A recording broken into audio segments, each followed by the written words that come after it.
Assalamualaikum warahmatullahi wabarakatuh. Perkenalkan, nama saya Hina Purnawati, kelas 5 dari SD Pak Serang.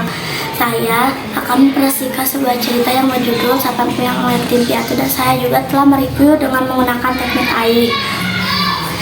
Penulis Taufik Kusyen Remington, ilustrasi Asep Hermansyah, yang diterbitkan oleh ISBN Rumah Cerita Lembang. Jumlah halaman 86 halaman. Alasan saya memilih buku ini karena buku ini sangat menarik dari mulai judul, isi, dan sampulnya. Apalagi di dalam buku ini memiliki cerita yang memiliki pesan atau pelajaran yang baik untuk kita. Isi buku ini menceritakan Pak Joni, yaitu seorang satpam yang yatim piatu. Di perumahan tempat Dina tinggal dijaga oleh 4 orang satpam yaitu Pak Dina, Pak Naya, Pak Joni, Pak Tanu. Warga tidak menyebut nama dengan nama sebenarnya. Warga menyebut nama dengan ciri-ciri fisik. Pak Joni adalah seorang satpam yang sangat baik hati. Contoh kebaikannya adalah pada suatu hari Dina, sepupu Tina, ingin menjumpai Tina, tetapi ia tidak tahu pasti di mana rumah Tina. Sesampainya di gerbang perumahan, ia bertanya kepada Pak Tanu, di mana ke rumah Tina. Tapi Pak Tanu hanya memberikan sedikit petunjuk, yaitu di sana rumah Tina. Karena kasihan, Pak Joni mengantarkan Dina ke rumah Tina, dan Dina sangatlah berterima kasih kepadanya. Ternyata Ibu Asni, yaitu tetangga Tina, juga pernah merasakan kebaikan Pak Joni.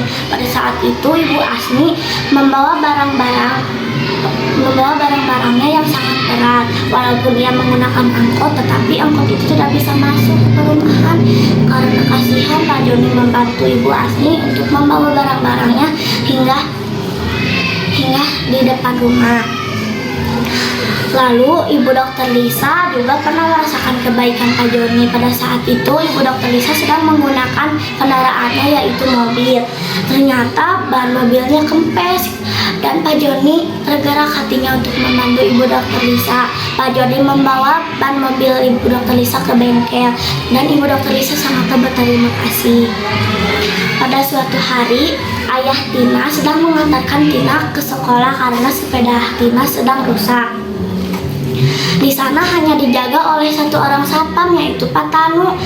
Lalu ayah Tina bertanya, kemana Pak Joni? Lalu Pak Tanu menjawab bahwa Pak Joni sedang sakit. Karena khawatir, ayah Tina dan Pak Dia pergi ke kontrakan Pak Joni. Di sana Pak Dia mengetuk pintu, lalu masuk bersama ayah Tina. Di sana tergeletak Pak Joni di atas kasurnya. Karena ayah Tina khawatir, ayah Tina memaksa Pak Joni untuk ke rumah sakit, tapi Pak Joni menolak karena tidak mempunyai ongkos.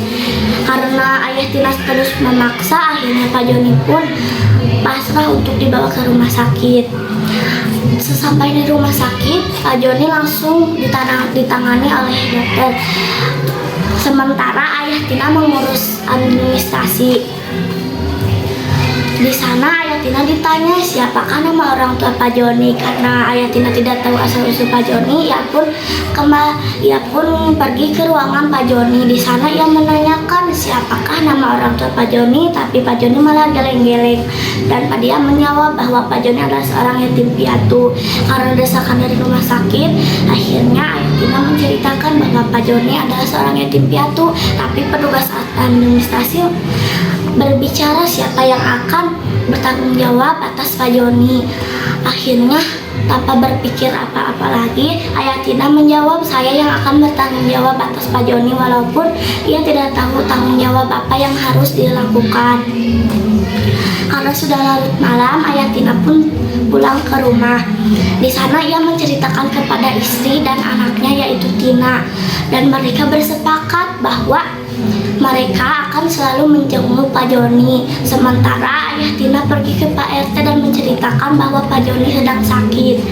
Lalu diadakanlah rapat, dan para warga sepakat bahwa Pak Joni adalah tanggung jawab mereka semua. Begitulah Tina dan ibunya menjenguk Pak Joni dengan membawa makanan-makanan atau barang yang dititipkan oleh warga. Setelah sekian lama, akhirnya Pak Joni pun sembuh dan dapat bekerja seperti semula. Dan para warga pun sadar bahwa selama ini kepedulian mereka kepada Pak Joni begitu kurang. Padahal mereka sangatlah berhutang budi dan tenaga yang banyak kepada Pak Joni. Ada pula hikmah dari cerita ini, kita harus mencontoh sikap Pak Joni, karena Pak Joni sangat rendah hati, baik dan penyabar. Dan kita tidak boleh memikirkan diri sendiri, kita harus memikirkan orang lain juga, karena kita juga sangat berhutang budi dan tenaga yang banyak kepada mereka. Wassalamualaikum warahmatullahi wabarakatuh.